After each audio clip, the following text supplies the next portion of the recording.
Saudara-saudara yang terkasih, Hari Raya Kenaikan Tuhan kita Yesus Kristus bukanlah sebuah perayaan yang menyedihkan karena ada perpisahan di situ. Kenaikan Yesus ke surga bukanlah sebuah perpisahan antara Yesus dengan para muridnya. Apalagi Yesus yang meninggalkan para muridnya, mereka berkarya sendiri saja di dunia. Bukanlah itu. Hari Raya Kenaikan Tuhan adalah ucapan syukur, perayaan syukur, di mana Tuhan Yesus sendiri naik ke surga, duduk di sebelah kanan Allah Bapanya, dan Ia menyiapkan tempat bagi orang-orang yang percaya kepadanya.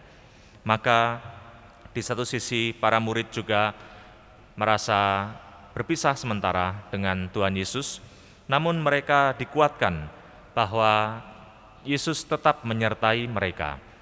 Lalu mereka pergi ke seluruh dunia untuk mewartakan kerajaan Allah. Inilah yang kita rayakan pada hari ini. Karena itu, kalau kita lihat dalam sejarah gereja, gereja ini sudah berjalan sekian ribu tahun, di mana sebenarnya bukan berarti bahwa dalam perjalanan itu tidak mengalami persoalan atau baik-baik saja dalam perjalanannya. Gereja selalu dalam setiap zamannya mengalami bahaya, ancaman, dan bahkan penganiayaan, dibunuh dan ditindas. Pada awal-awal sejarah gereja, bukankah para rasul sendiri juga mengalami penganiayaan yang hebat? Dan kita lihat pada awal-awal gereja ada sekian banyak martir yang mana mereka hidup karena percaya pada Yesus dan mengalami penganiayaan dan bahkan dibunuh. Namun demikian gereja tidak berhenti dan tidak musnah, tetap ada sampai sekarang. Dan bagaimana mungkin benih iman yang dari awalnya dari Israel bisa sampai menyebar ke seluruh dunia. Dan bagaimana mungkin juga dalam perjalanan gereja, meskipun gereja ini dipimpin oleh orang yang berganti-ganti, namun gereja ini tetap ada. Terkadang kalau sebuah perusahaan yang sukses lalu digantikan entah oleh anaknya atau oleh pengganti-penggantinya yang mungkin berbeda visi dengan foundernya, bisa jadi perusahaan itu lalu bangkrut atau berhenti. Kalau kita lihat gereja sekian ribu tahun tetap ada, meskipun berganti-ganti terus orang yang ada di dalamnya. Dan bahaya-bahaya yang mengancamnya tidak melemahkan gereja, namun masih ada sampai sekarang. Kalau di sebuah stasi di Blitar ya, yang saya tahu, sempat di stasi itu dulunya ada cukup banyak umat Katolik di desa, namun suatu ketika hanya menjadi satu orang saja, seorang bapak yang sudah tua, tinggal satu orang saja. Lalu datanglah seorang romo paroki yang ke sana dan mencoba untuk menghidupkan kembali gereja stasi ini, sehingga bisa muncul umat Katolik yang baru, ya, dan orang-orang yang lama yang dulunya meninggalkan imannya kembali dan hiduplah gereja itu lagi.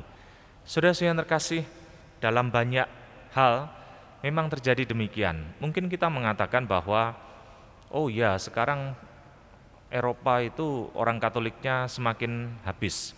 Dalam waktu tertentu nanti bisa muncul lagi, atau bahkan dunia akan menjadi banyak lagi. Atau mungkin suatu ketika gereja mengalami tantangan yang hebat, seperti sekarang ini. Ada banyak hal yang perlu dihadapi oleh gereja dalam tantangan dunia. Namun herannya gereja tidak pernah benar-benar berhenti atau runtuh, atau tutup bahkan, habis sama sekali. Itu semua bukan karena orang-orangnya pertama-tama, tapi memang karena apa yang dijanjikan Yesus sungguh-sungguh bukan sebuah janji, tetapi sebuah kenyataan. Aku menyertai kamu senantiasa sampai akhir zaman. Pada ini menurut Injil Matius, pada awal Injil Matius dikatakan bahwa Immanuel, Allah beserta kita.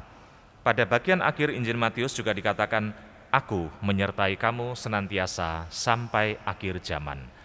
Saudara-saudara yang terkasih, inilah arti kenaikan Tuhan, yaitu para murid sekarang saatnya untuk berkarya, untuk melanjutkan karya yang sudah dimulai oleh Yesus sendiri.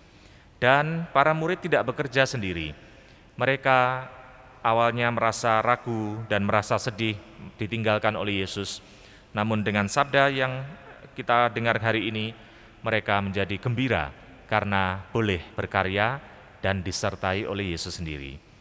Kita semua juga adalah gereja yang didirikan oleh Yesus dan disertai sampai akhir zaman.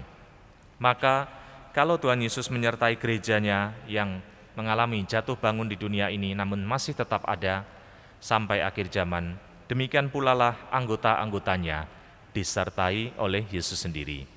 Kita, meskipun Yesus secara fisik tidak kita lihat, namun ia tetap terus-menerus bersama dengan kita. Dalam perayaan Ekaristi khususnya, kita mengalami Yesus yang hadir secara sungguh dan merayakan perayaan itu bersama dengan kita. Dalam kehidupan sehari-hari, Yesus sendiri juga mengutus Roh Kudus-Nya, Roh Allah sendiri, untuk menyertai gerejanya dan anggota-anggotanya, supaya dalam kesulitan-kesulitan hidup tetap mengalami rahmat penyertaannya. Kita semua memang ketika mengalami kesulitan-kesulitan hidup, boleh memohon kepada Roh Kudus, Roh yang menolong kita, agar pertama kita dijaga supaya kita kuat menghadapi persoalan-persoalan hidup di dunia ini. Yang kedua, supaya kita juga dijauhkan dari bahaya-bahaya yang jahat atau dosa, supaya kita tetap menjadi anggota-anggota murid-murid Kristus yang berkenan kepadanya. Saudara-saudara yang terkasih, menurut saya sebagai anggota gereja tidak pernah kekurangan bantuan apapun dari Allah, karena Ia memberikan sangat banyak bantuan. Ia sendiri menyertai gerejanya sampai akhir zaman. Kalau manusia berjanji, bisa lupa atau ingkar janji, atau hanya dipenuhi sebagian. Tetapi kalau Allah berjanji, Ia tidak mungkin akan ingkar akan janjinya. Ia berkata kepada para muridnya, "Aku menyertai kamu senantiasa sampai akhir zaman."